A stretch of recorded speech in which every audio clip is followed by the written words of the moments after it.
হ্যাঁ, WhatsApp everyone, মনটা অনেক বেশি খারাপ কারণ আজকে আমার দুইটা অনেক বড় লস হয়ে গেছে।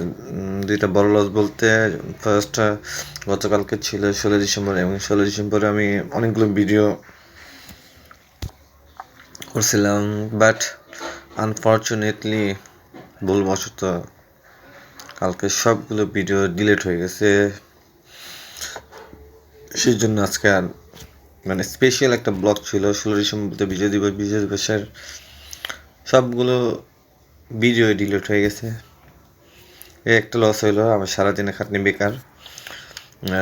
আরেকটা যেটা লস হয়েছে, আজকে বাসা নিচে আমার বাইকটা রেখে আমি উপরে আসছি, গোসল করছি, খাওয়া দাওয়া করছি, কিছুক্ষণ রেস্ট নেওয়ার পর নেমে দেখি কোনো এক ভদ্রলোক আমার বাইকের ইন্ডিকেটরটা ভেঙে ফেলছে এবং টাঙ্কিতে একটা বিশাল আকারে স্ক্র্যাচ দিয়ে গেছে। So really bad day. Bye bye.